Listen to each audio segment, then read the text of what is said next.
sa mga pinto ng mga bahay na nakaabang ka na matunaw. Hoy! Huwag niyong pakailaman yan! Kalalagay ko lang yan! At yung mga nakuha namin na tunaw na kandila, bibilugin namin yun. At isa sa ginagawa namin dun sa mga tunaw na kandila, yung tutunawin namin. Kapag ka natunaw na, saka bububuhusan ng tubig. Tapos, kasama mo ang mga kalaro mo, magkwekwentuhan kayo ng nakakatakot. May kwento ko nakakatakot. May bahay. Nandun yung dalawang magkapatid.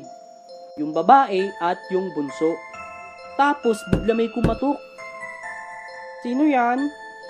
Buksan mo ang pinto. Lola mo ito. Lola? Hindi ikaw si Lola. Matagal nang patay si Lola. Buksan mo sabi ang pinto. Ako ang lola mo. Palakas ang katok na parang masisira na yung pinto. Tapos yung bata, tinawag niya yung ate niya.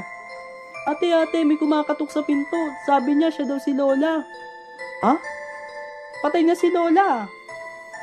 Kumakatok to, nakakatakot. Sige, titignan ko. Ate, wag. Hintayin na lang natin si mama at si papa. Alamin ko lang kung sino. Yung bata, sa sobrang takot, nagtago sa kwarto nila. At, Totoy! Bili ka nga ng pamintang durog doon. Nagkukwento kami dito Sige, wag ka sumunod. Wag kang lumamon ha. Opo, nandyan na. At, pinapakinggan kung sino ba ang kumakatok. Narinig niya na bumukas ang pinto. Pero hindi niya naririnig yung ate niya. Habang pinapakinggan niya kung ano ang nangyayari, biglang gumalaw yung doorknob. Nagulat ang bata at umatras at tinakpan ang mga mata niya. Biglang bumukas ang pinto. May lumitaw na kamay ng matanda at dahang-dahang binuksan ang pinto.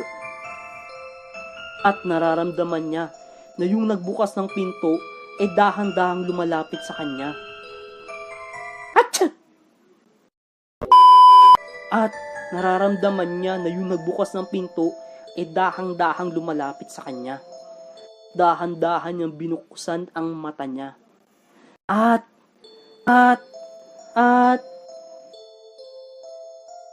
to be continued.